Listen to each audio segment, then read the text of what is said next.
Assalamualaikum. Waalaikumsalam. Alhamdulillah. Apa kabarnya Pak Tain? Alhamdulillah luar biasa Pak. Ya, Dari mana ini Pak?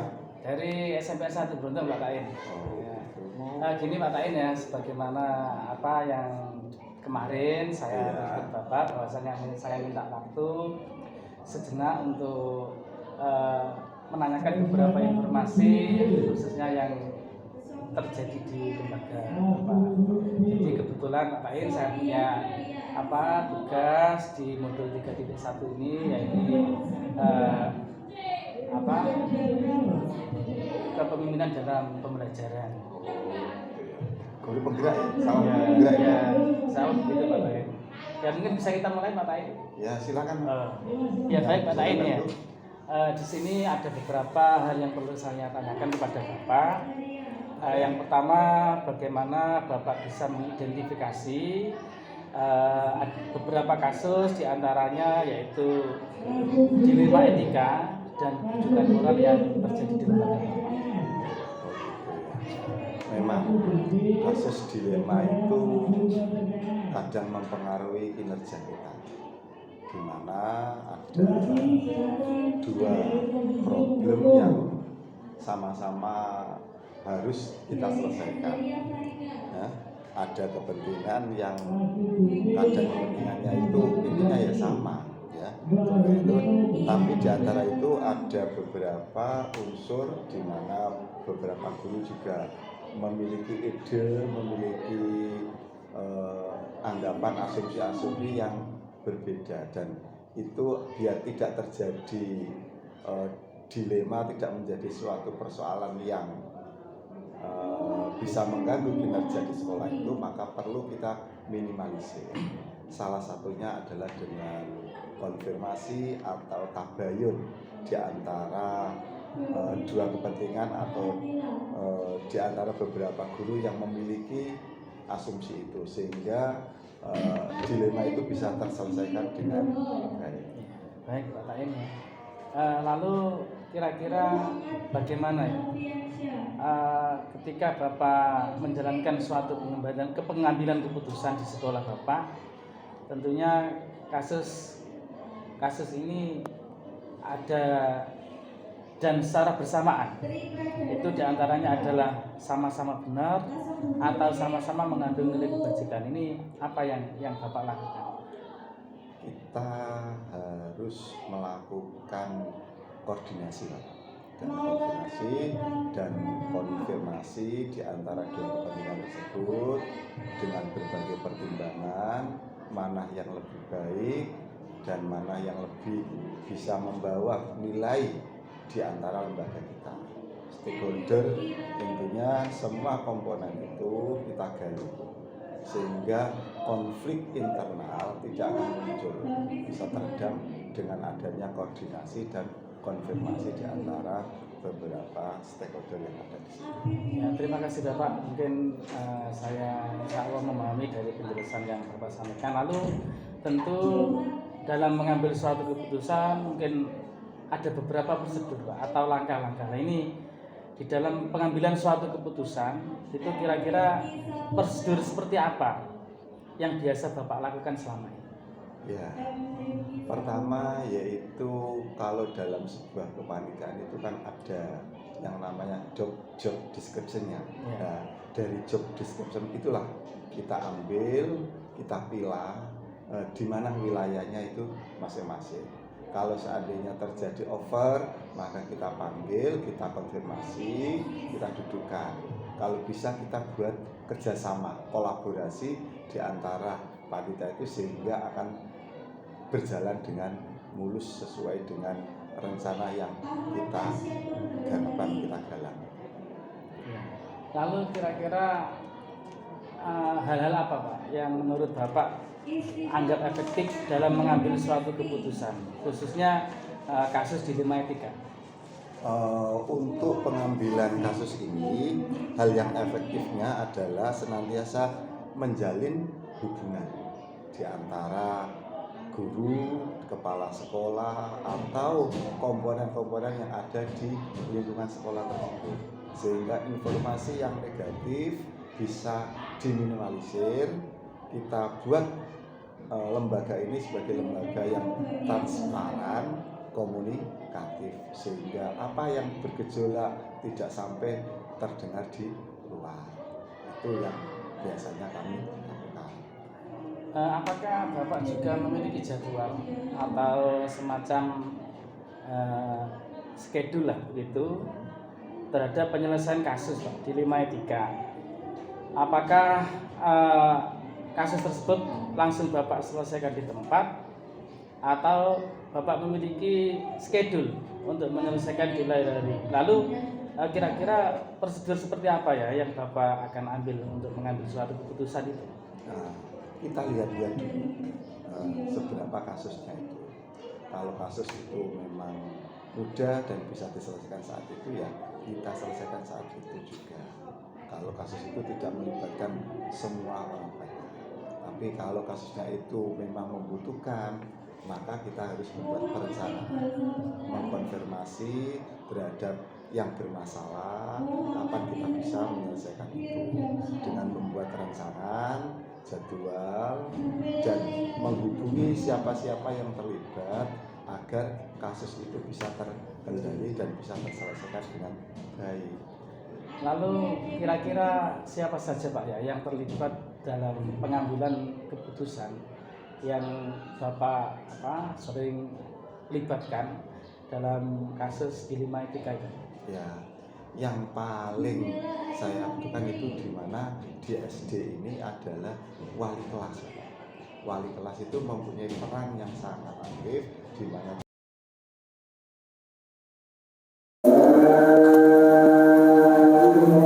Assalamualaikum. Waalaikumsalam warahmatullahi wabarakatuh.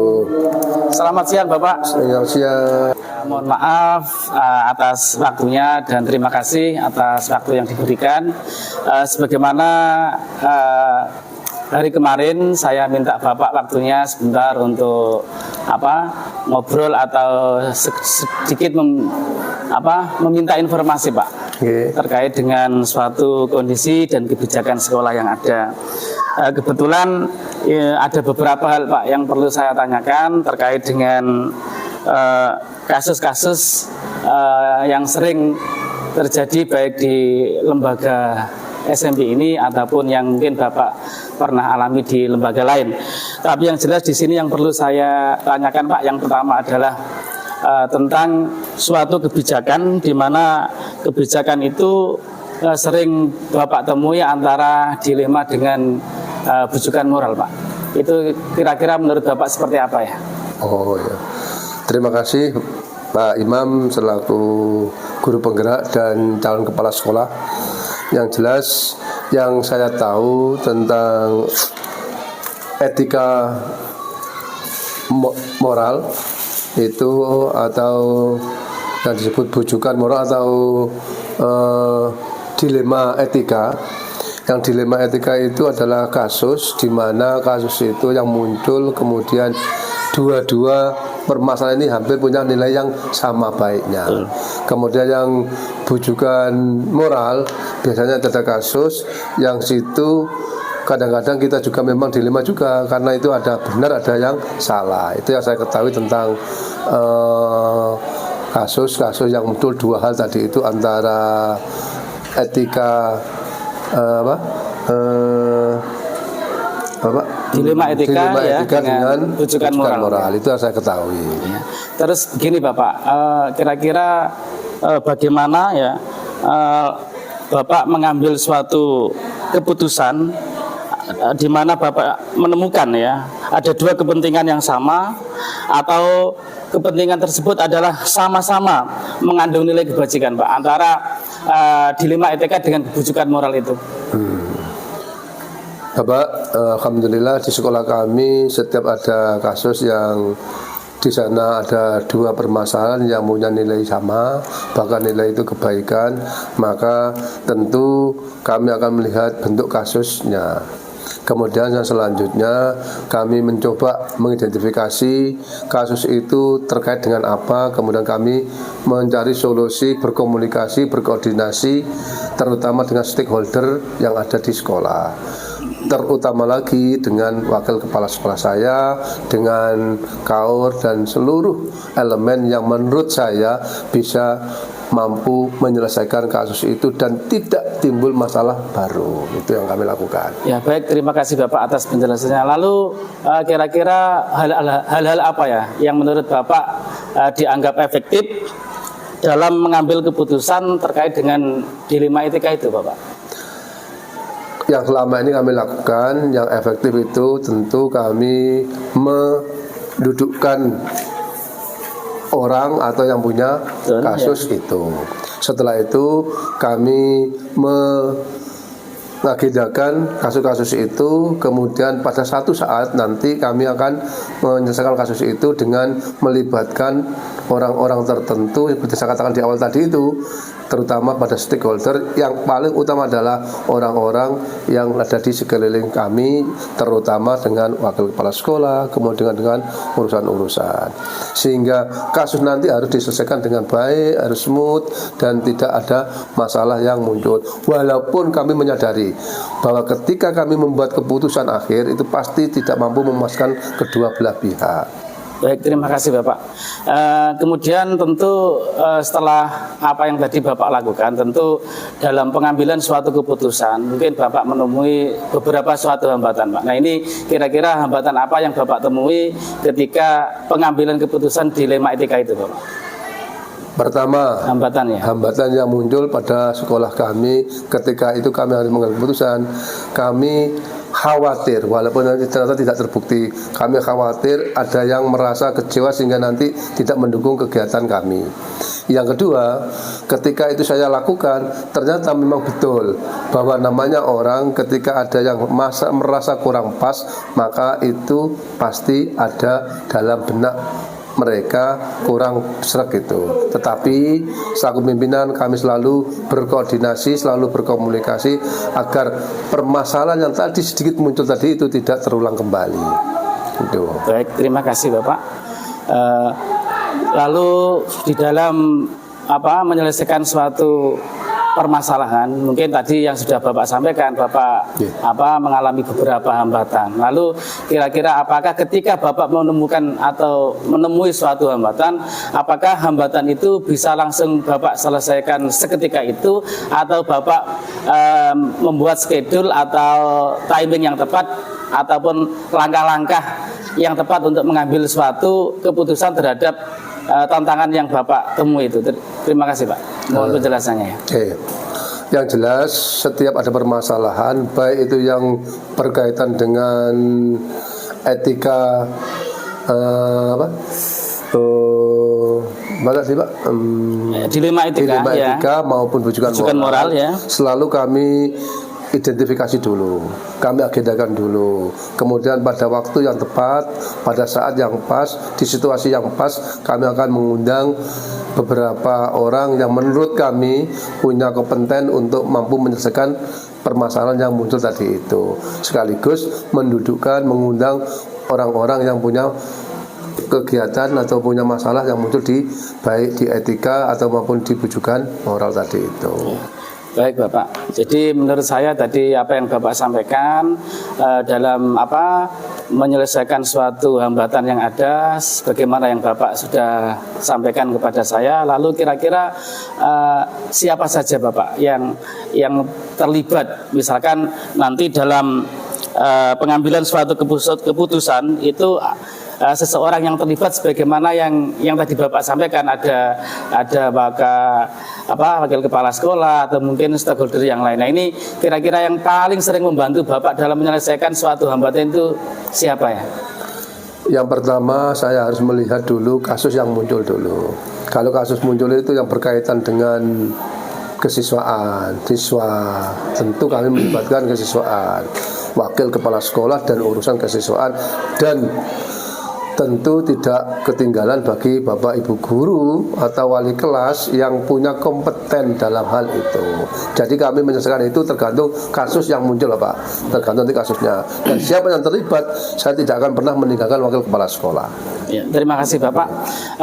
Cuma begini, akhir-akhir ini memang ya sering terjadi ya di lembaga-lembaga sekolah, bahwasanya memang sering Pak untuk Bapak itu menghadapi dilema antara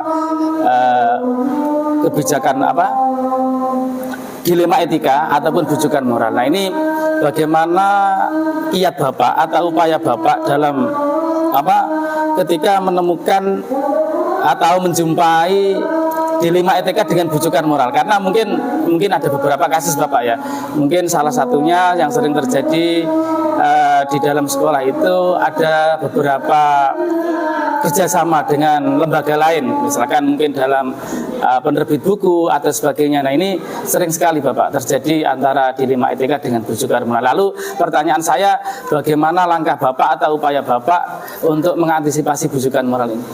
Yang jelas, yang pertama saya tidak akan keluar dari perundangan, dari aturan baik yang ada di lembaga maupun yang ada di atasan kami. Itu yang pertama.